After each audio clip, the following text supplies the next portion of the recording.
The girl with the apron and the man with no shoes. It was a cold Tuesday morning. Not the kind that bites, but the kind that sneaks into your bones when you're already tired.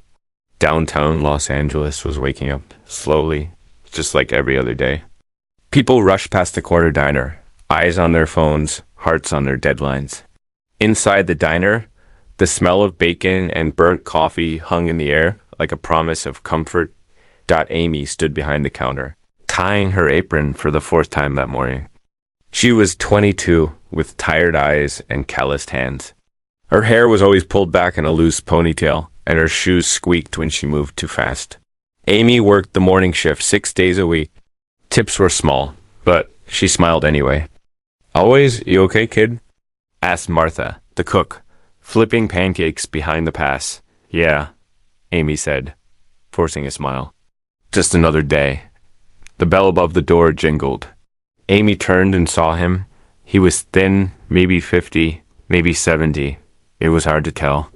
His face was sunken, beard patchy, clothes torn and layered like armor against a world that didn't care. He wore no shoes. His feet were wrapped in rags. People glanced. One man in a suit wrinkled his nose and muttered something about health codes. The homeless man shuffled in and sat at the farthest booth, right by the window. He didn't look around. Didn't ask for anything. Just sat there, staring at the empty coffee cup left behind by a previous customer. Amy, single quotes, his heart tugged. Martha leaned over and whispered, "He's been around here before. Never asks for much. Just sits.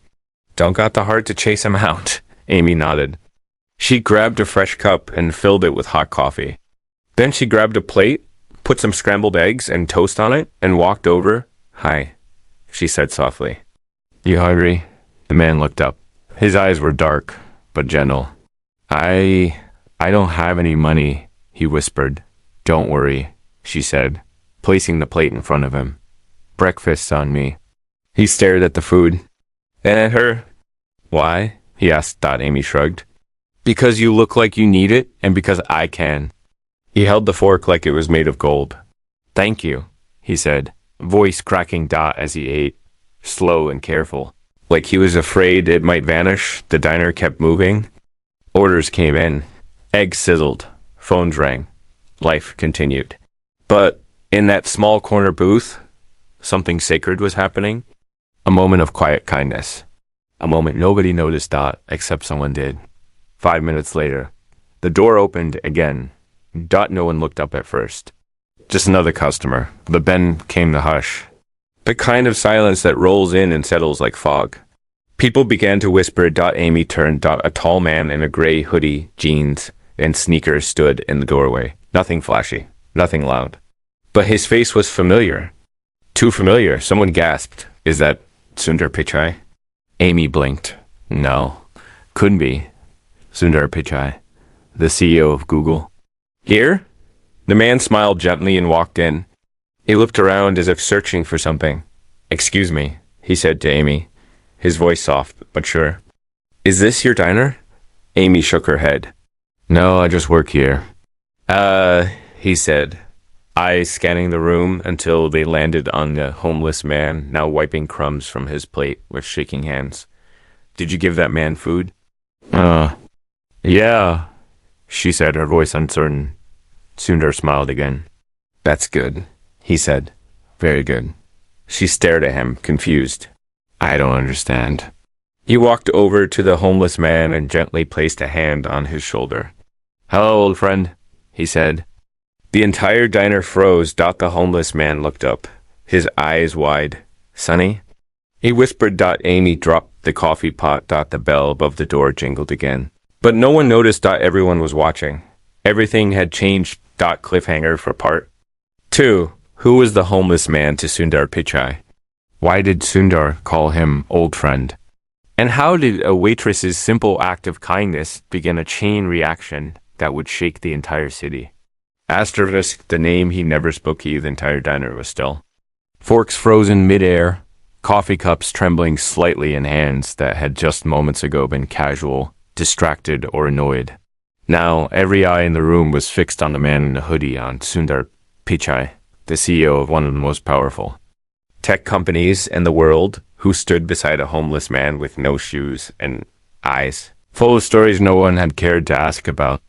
Amy felt her throat go dry. Her hands trembled, the nerves in her fingers suddenly alive with a strange energy. She tried to speak but found no words. This wasn't in any training manual. How do you react when a global titan of technology walks into your small diner and calls the man you just fed his old friend? The homeless man stared at Sundar, eyes blinking slowly as if unsure whether he was dreaming or hallucinating. His lips moved, but no sound came out. The moment stretched thin, heavy with memory and meaning. It really is you, the man whispered at last, his voice shaking with disbelief. I thought you were gone. Sundar smiled faintly and gently squeezed his shoulder. And I thought you were dead, he said softly. But here you are. Amy slowly stepped back, heart pounding, her mind racing with questions she dared not speak aloud. Martha peeked out from the kitchen, eyebrows raised so high they nearly touched her hairnet. The other customers, some recording discreetly with their phones. Others, simply stunned, could only watch as this strange reunion unfolded like a movie scene. The homeless man tried to stand, but his legs wobbled beneath him. Sundar helped him ease back into the booth, then sat down across from him. It was surreal. The man who had once presented futuristic technologies on global stages was now sharing a cracked vinyl booth with a man who had just moments ago been invisible to the world, though Amy couldn't stop staring. Not because it was Sundar, Pichai, but because of the way he looked at the homeless man, with respect, with familiarity, with something deeper than pity. She stepped quietly to the side, pretending to clean a table, just to stay close enough to listen. I looked for you for years, Sundar said, his voice thick. After the accident, after the company folded, I searched everywhere. I didn't want to be found, the man said, brushing a crumb from his beard. I wasn't ready to be seen. Amy's breath caught. This man hadn't always been homeless. That much was clear now. There was a story here, something buried under years of silence. Loss, and streets that never asked your name. You saved my life once, Sundar said, his voice low, so only the man could hear. Did you know that? The man shook his head slowly. You did, Sundar insisted. You believed in me before anyone else did. You paid for my textbooks when I had nothing. You gave me your own laptop when mine broke. You were the one who told me to dream bigger. Remember? The homeless man's lips parted slightly, and something flickered behind his tired eyes. Memory, perhaps. Pained. Amy felt her chest tighten. The air in the diner had changed. This wasn't a random act of celebrity kindness. This was history coming full circle. Something deep, raw, and real. The man finally spoke again. I did all that because you were different? Because you listened. Because you never made me feel small. You were never small, Sundar said, leaning forward. You were brilliant. You were the smartest engineer I ever met. You used to say, innovation doesn't start in labs, it starts in conversations. Remember? The homeless man chuckled dryly, his voice rough from years of sleeping outside. I said a lot of things, but that one stuck with me, Sundar said. I built whole teams around that idea. The man looked down at his hands. They were weathered, scarred, stained by time and misfortune. He had once typed code that changed lives. Now those same fingers shook while holding a fork. What happened? Sundar finally asked, his voice barely a whisper. How do you go from leading the brightest minds to this? The man didn't answer at first. He stared out the window, watching as a pigeon landed on the sidewalk and pecked at nothing. His eyes filled with a kind of hollow sadness that could only come from watching your own dreams burn and having no water to stop the fire. Life happened, he said finally. My wife got sick. Bills piled up. I took out loans, made mistakes. Then the company collapsed. Investors blamed me. Reporters tore me apart. People I thought were friends disappeared. Sundar's hands clenched into fists. They blamed you? But you were the one holding it all together. Doesn't matter, the man said. In the end, it all falls on whoever's still standing when the lights go out.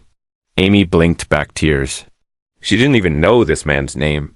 but she could feel the weight of everything he had endured. The silence that followed was thick, and for a moment, the world outside didn't exist. Then Sundar said something that made Amy's heart stop. "Come with me," he said. "Right now. Let's go." The homeless man's head snapped up. "What? You heard me," Sundar said, his voice calm but firm. "I want you to come with me. Get cleaned up. Eat something warm. Get some rest in a real bed. Tomorrow, we talk about what's next." The man shook his head. "You don't have to do that." I'm not that person anymore." "Yes, you are," Sundar replied. "You're just buried under too much pain to see it." The man looked away. "People won't understand." "Then let them not understand," Sundar said. "We'll show them." Amy felt her knees weaken. This couldn't be real. One moment, she'd handed a stranger a plate of eggs, and now she was watching Sundar Pichai offer to rebuild a man's entire life. Then something else happened. Something small, but powerful. Sundar reached into his coat pocket and pulled out a wrinkled, yellowing photo. He slid it across the table. "I've kept this for 15 years, he said. The homeless man picked it up slowly. His hands trembled. Asterisk. It was a photo of two men, much younger, laughing, holding mugs of coffee in what looked like a college dorm. One of them was Sundar. The other was him. Amy stared. Her mouth hung open. She couldn't believe it. The man had once been Sundar's roommate, his friend, maybe even his mentor. Then Sundar said his name. "This is Rajiv," he said, turning to the stunned diners who still hadn't moved. "And he is the reason I ever made it to where I am today." Gasps rippled through the room. Amy felt her heart burst. But before she could speak, the front door of the diner burst open.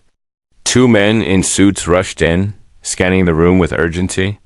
They were Sundar's security detail, clearly panicked that he'd disappeared into a random diner. "Sir, we've been looking everywhere." Sundar raised a hand and silenced them.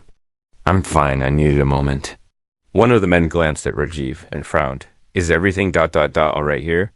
"Everything is perfect," Sundar said firmly. "But cancel the rest of my day. I have more important things to do." "Yes, sir." And just like that, everything changed again. Asterisk echoes from a forgotten room outside the diner. The streets of downtown Los Angeles moved on, oblivious to the moment of transformation taking place. Inside a small corner booth, cars passed, people hustled, dogs barked at passing skateboards. But inside that warm, greasy diner where tired souls came for comfort and caffeine, something sacred was unfolding. Rajiv stared at the photo Sundar had given him. He held it as if it might crumble in his hands. His eyes moved over the younger version of himself in that picture back when his shirt had been clean, his mind sharp, and his world full of possibilities. Back when he believed he mattered, he didn't speak. He didn't have to. The silence around him said enough. It wasn't just a photo, it was a mirror. And mirrors could be cruel when you've forgotten who you were. Amy leaned against the counter, still pretending to clean a ketchup bottle that had already been spotless. She couldn't take her eyes off Rajiv. Something about him, his silence, his pain, his hesitation felt so human. She recognized it, not from experience, but from watching people come in here day after day with invisible burdens, heavier than their briefcases. Sundar sat across from Rajiv, calm but watchful, like a man trying to coax a broken bird to land on his hand. "I meant it," he said quietly. "Come with me." Rajiv rubbed his thumb over the corner of the photo. "I haven't spoken to anyone in years," he said. "Not really. Not like this." "Then it's time," Sundar replied without flinching. Then the bell above the door jingled. Again. The sound was ordinary. It had rung 1,000 times that morning, and yet this time it sent a chill down Amy's spine. A woman walked in. Mid-40s, tailored coat, dark hair pulled into a tight bun. She looked like she didn't belong in a diner, like she belonged in a courtroom or a boardroom, somewhere with glass walls and leather chairs. Her eyes scanned the room, sharp and focused. Then she saw Rajiv. She froze. Rajiv looked up slowly, as if he'd felt her before he saw her. And When his eyes met hers, his body stiffened. Amy noticed the change instantly. The way his shoulders rose defensively. The way his hand gripped the edge of the table. Sundar turned to look at the woman. Can I help you? She didn't answer. Her eyes were locked on Rajiv. He broke the silence first. Mira, the name, fell from his lips like a memory sliding down a well. It was barely audible, yet it struck something deep. I hoped it wasn't you, she said. Amy single quotes. His heart pounded. Something was wrong. She could feel it in the air, like static before a storm. You know her? Sundar asked Rajiv. Rajiv didn't answer. Mira stepped closer. You disappeared, she said. You vanished. After everything. You just walked away. Rajiv lowered his head. I had nothing left. You had a daughter? She snapped. The words landed like a slap. The room went silent again, heavier this time. Amy's eyes widened. Martha dropped a plate in the kitchen. Sundar looked stunned. Rajv's lips parted, but no sound came. You abandoned her, Mira continued, her voice trembling now. You didn't even say goodbye, you just left, like we were something you could erase. I was trying to protect you, Rajiv whispered. I was falling apart. I didn't want her to see me like that. She didn't need perfect, Mira shot back. She needed her father. Tears formed in the corners of Rajiv's eyes.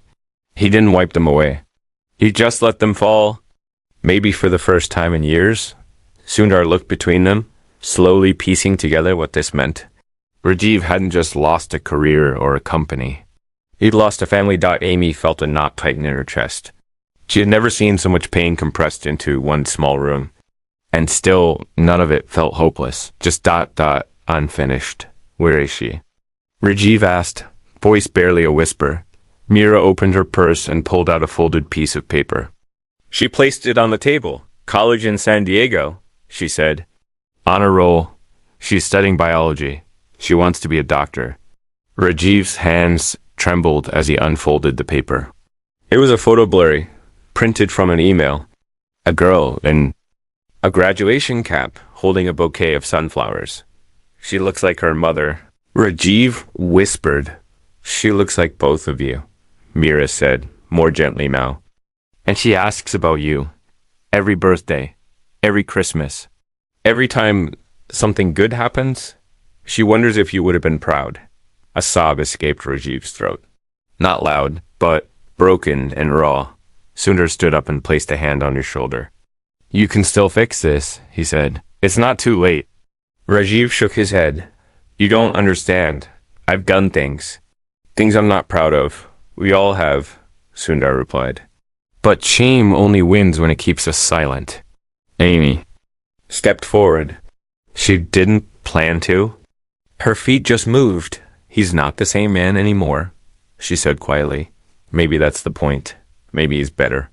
Mira looked at her. Really looked at her for the first time. You're the waitress, she said. Amy nodded. I gave him breakfast, that's all.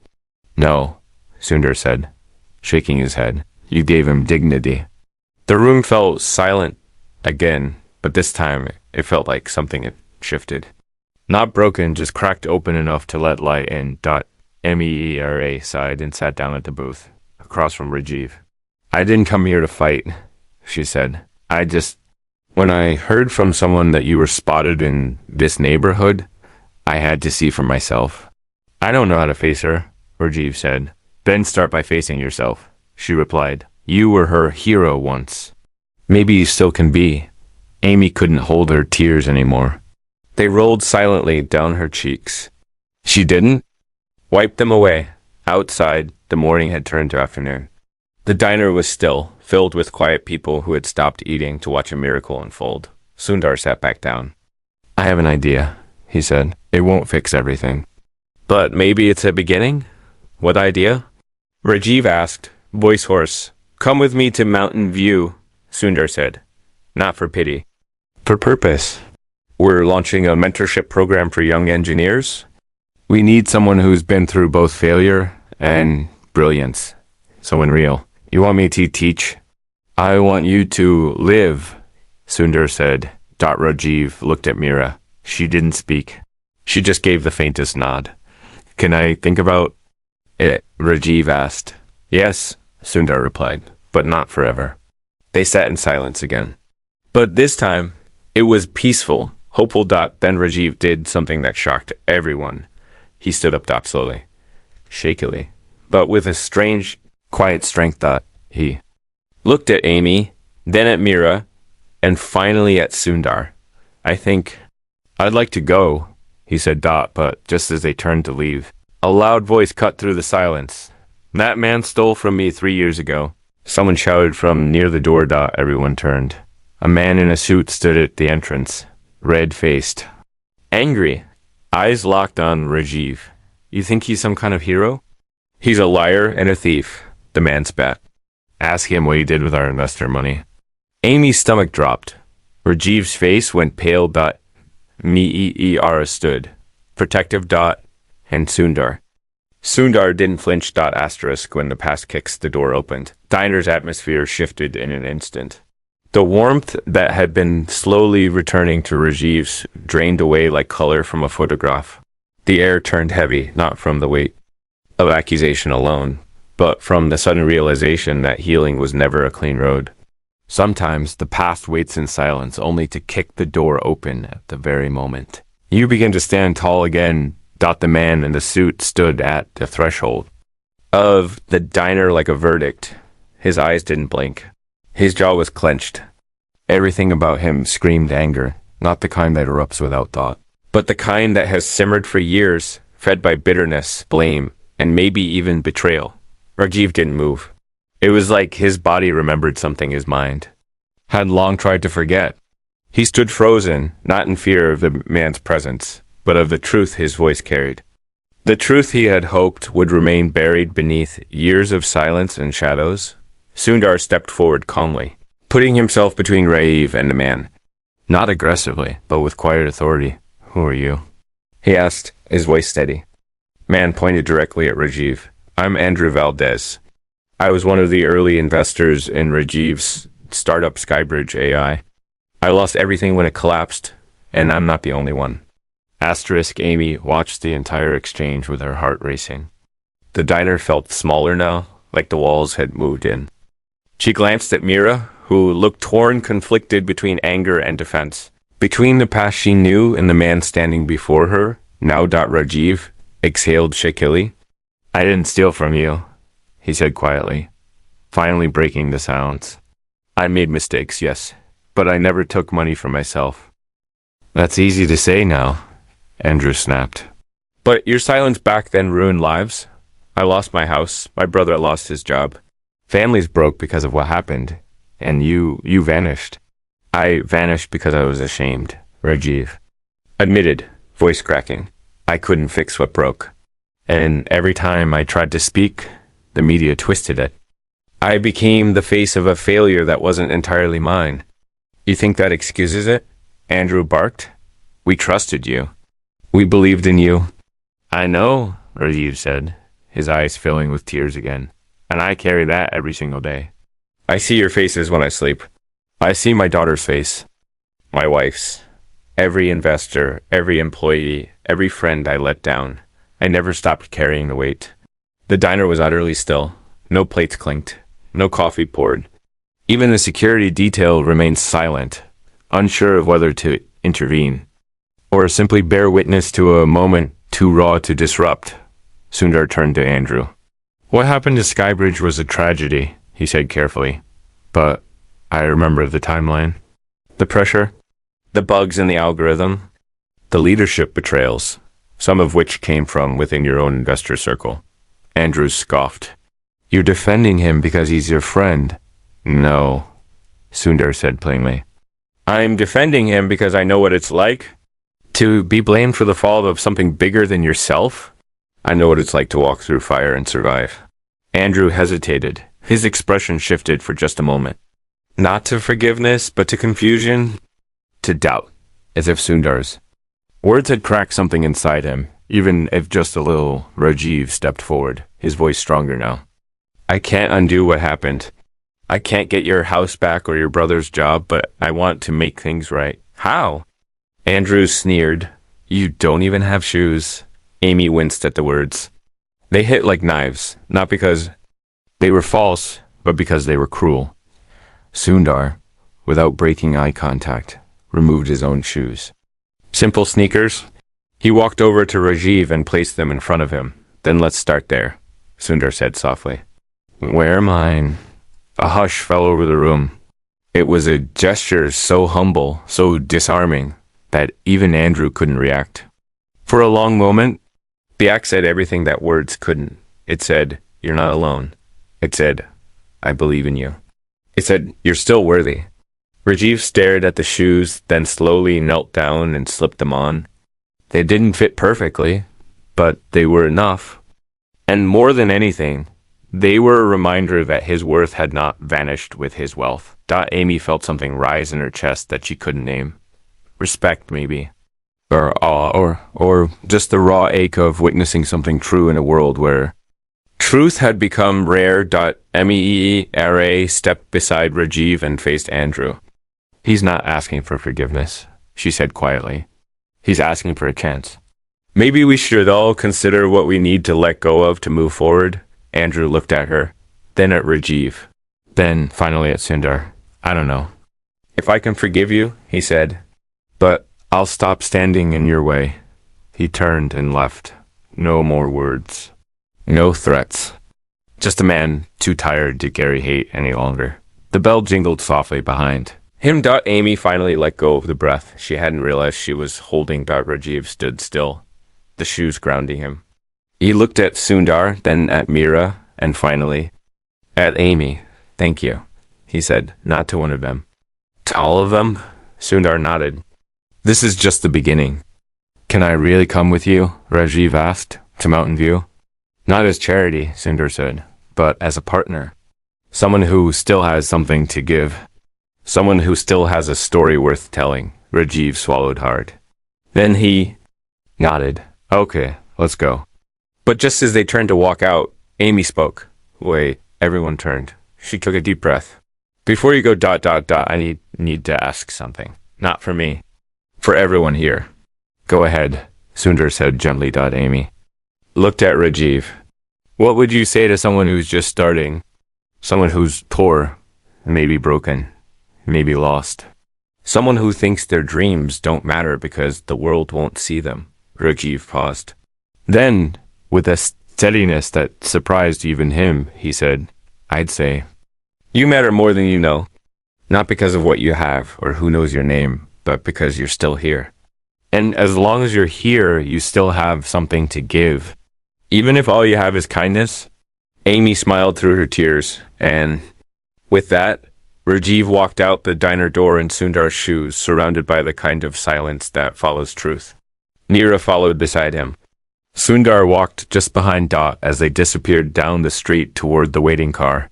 Amy stood at the door, watching.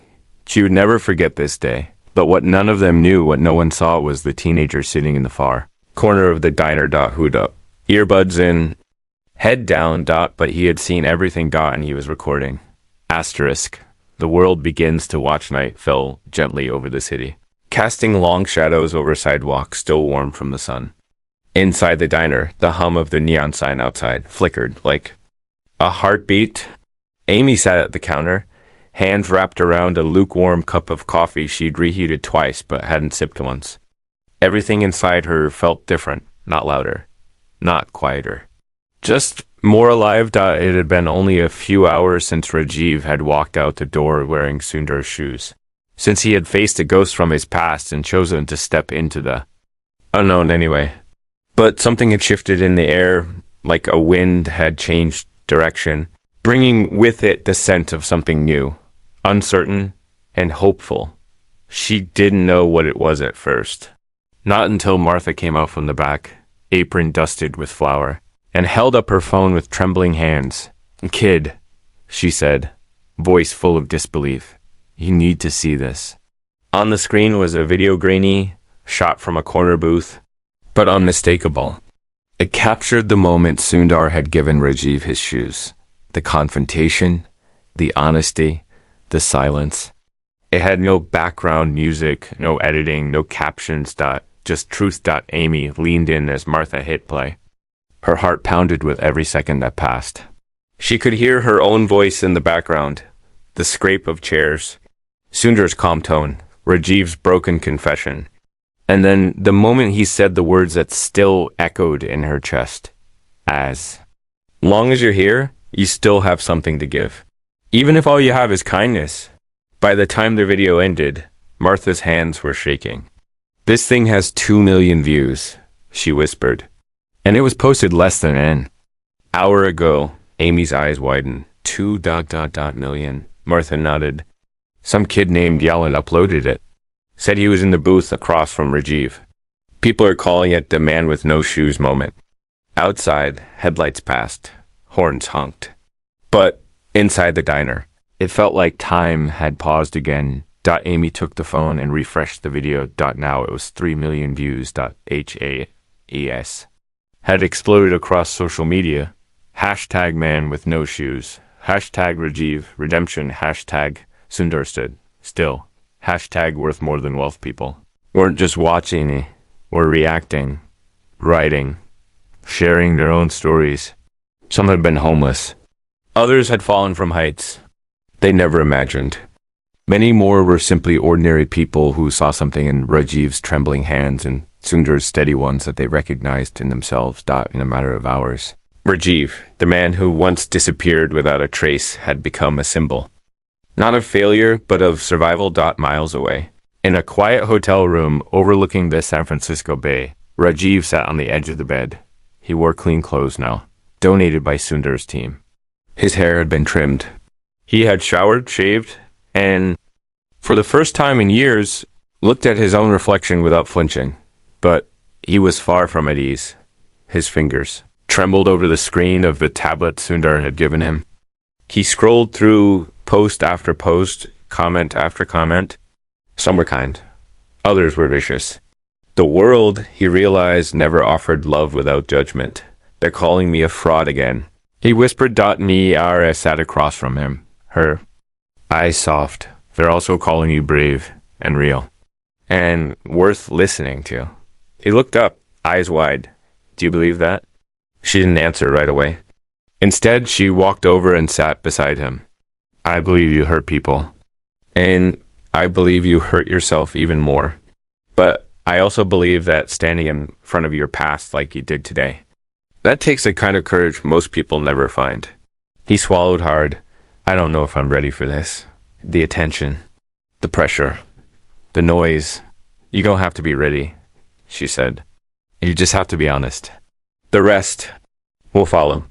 There was a knock at the door. Rajiv TNSED.MEE opened it. Sundar stood in the hallway, holding a small brown envelope. He stepped inside, nodded to Mira, then handed the envelope to Rajiv. I want you to read this. He said. Rajiv opened it slowly. Inside was a handwritten letter. He began reading aloud. Dear Mr. Rajiv, my name is Amira. I'm 17. My family was homeless for 2 years after my dad lost his job. We stayed in shelters. I missed school. I thought my life was over. Last night I saw the video of you. The one where you said even kindness matters. I cried, not because you were famous or because Sundar was there, but because you reminded me that it's okay to fall. Today I went back to school, and I signed up for computer science class. I want to build something. Thank you for reminding me I can. Rajiv's voice cracked by the end. He clutched the letter to his chest. There are hundreds more, Sundar said softly. We've been sorting through them all morning. Mira smiled, tears in her eyes. They're listening, Rajiv. Because, for the first time in a long time, someone is speaking from the middle, not from the top, not from the bottom. But from the middle of the mess, Rajiv exhaled slowly. Maybe that's where change begins. But just as he began to believe again, Sundar's phone buzzed. He glanced at it and frowned. What is it? Rajiv asked. Sundar hesitated. It's a news alert. He read it aloud. Whistleblower claims Rajiv Patel falsified AI performance. Metrics before Skybridge collapse. New documents may emerge. Mira stood quickly. What? It's an anonymous tip, Sundar said. They're saying you lied, that you misled investors, that you cooked the data. Rajiv stood too. That's not true. We had bugs, yes, we had errors, but I never lied. You'll need to say that publicly, Sundar said.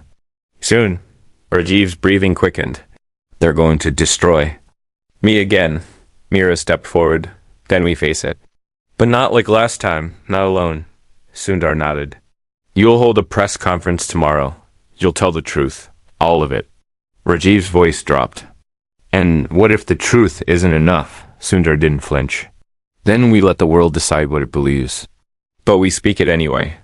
Rajiv sank back down on the bed. He looked at his hands, then he looked at the tablet, where Amira's message still glowed softly, and slowly. He whispered, okay. That night, the internet roared. Some called him a hero. Others, a villain. But the one thing no one could do anymore was ignore him. And somewhere across town, in a dark apartment cluttered with empty takeout boxes and glowing monitors, a man with tired eyes stared at his screen. He clicked through folders labeled Skybridge AI 2018 internal memos. He muttered under his breath, You think redemption is free, Rajiv? Not after what you cost me. He opened a new email, attached a file. Subject, confidential evidence. Rajiv Paitland hit send.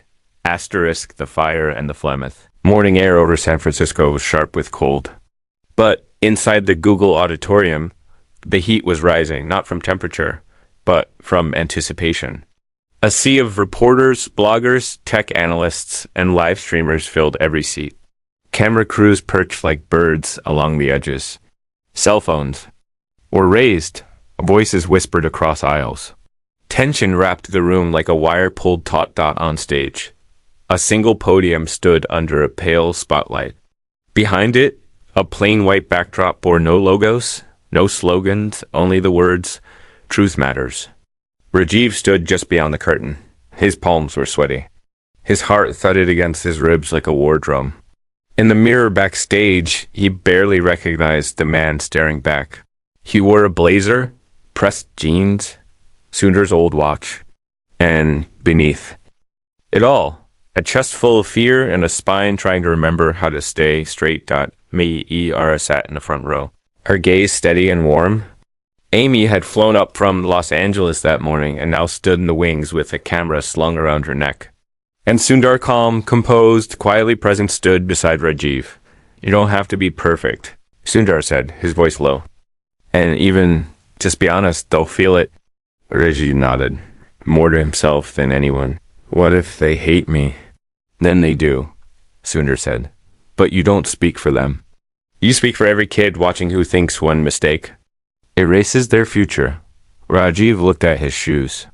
Not the old ones wrapped in rags. Not Sundar's borrowed sneakers. But a new pair. His own. And for the first time in years, he walked out under the lights without flinching. As he stepped to the podium. Silence fell. The kind of silence that stretches past noise and into meaning. He adjusted the microphone, looked out at the sea of faces, and breathed. My name is Rajiv Patel, he began. Some of you know me as the man from the diner. Some of you remember me as the CEO who vanished. Some of you probably think I should have stayed gone. The audience didn't move. 5 years ago, I made mistakes. He continued. I lady. A company that grew too fast. We took risks. We made bold claims. And yes, some of those claims outran our capabilities. We fell short. People lost money. People lost faith. And I lost myself. He paused, swallowed. But what no one ever reported is what happened after. Not the headlines. The silence. The shame. The nights I slept on benches. The weeks I didn't speak to another human being. The months I believed the world was better off without me. Amy wiped a tear from her cheek behind the curtain. Meer. Clutched her necklace and closed her eyes. Yesterday, Rajiv said, a file was leaked. Internal emails. Data suggesting I manipulated results to attract investors. I want to address that right now. The room held its breath. Rajiv looked directly at the cameras. I didn't falsify data, he said. I misjudged it. I misinterpreted what I wanted to see. We believed the AI was further along than it was, and instead of slowing down, I pushed harder. I stopped listening, and when it all collapsed, I ran. Not to hide guilt, but because I didn't think I deserved to speak. Again? He paused, then reached into his pocket and pulled out a folded letter. This is from a girl named Amira, he said. 17 years old. She watched the diner video and said it reminded her that failure isn't the end of the road. That kindness is still a valid form of contribution. That hope is still a currency. He looked up, eyes shining. I don't stand here today to relaunch a company. I stand here to relaunch a conversation about failure, about mental health, about the myth that success must be uninterrupted to be real. Whispers moved through the audience like wind through grass. I can't promise redemption, Rajiv said. But I can promise transparency. So here's what I'm doing next. He clicked a remote dot behind him. A screen lit up. The Bridge Project, mentorship, mental health, and second chances in tech. With support from Sundar Pichai and others, we're launching a nonprofit to mentor young engineers, especially those from underrepresented communities. And those who have fallen through the cracks. We'll teach code, yes. But more importantly, we'll teach resilience because failure isn't a bug. It's part of the code. A single clap rang out. Then two.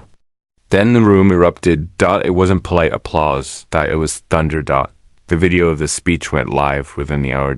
By nightfall, hashtag Rajiv Returns was trending globally. People didn't agree on everything. Some still called him reckless. Others, hero. Some debated whether he should be forgiven. Others said it wasn't their place to decide, but no one could deny what had happened. He had stood in the fire and didn't burn. 2 days later, Rajiv visited a small university in San Diego. A young woman stood waiting in the courtyard. Her long hair pulled back, backpack over one shoulder. She looked nervous.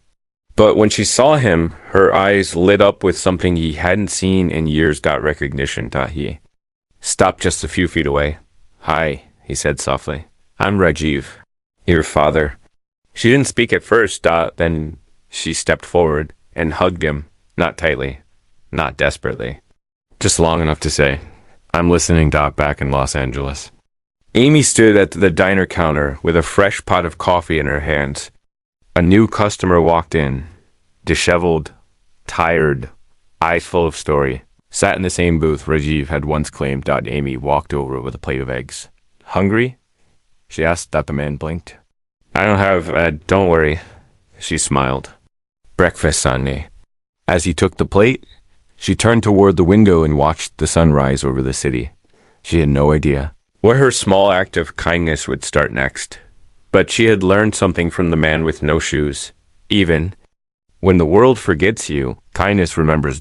And sometimes that's enough to change everything. Asterisk.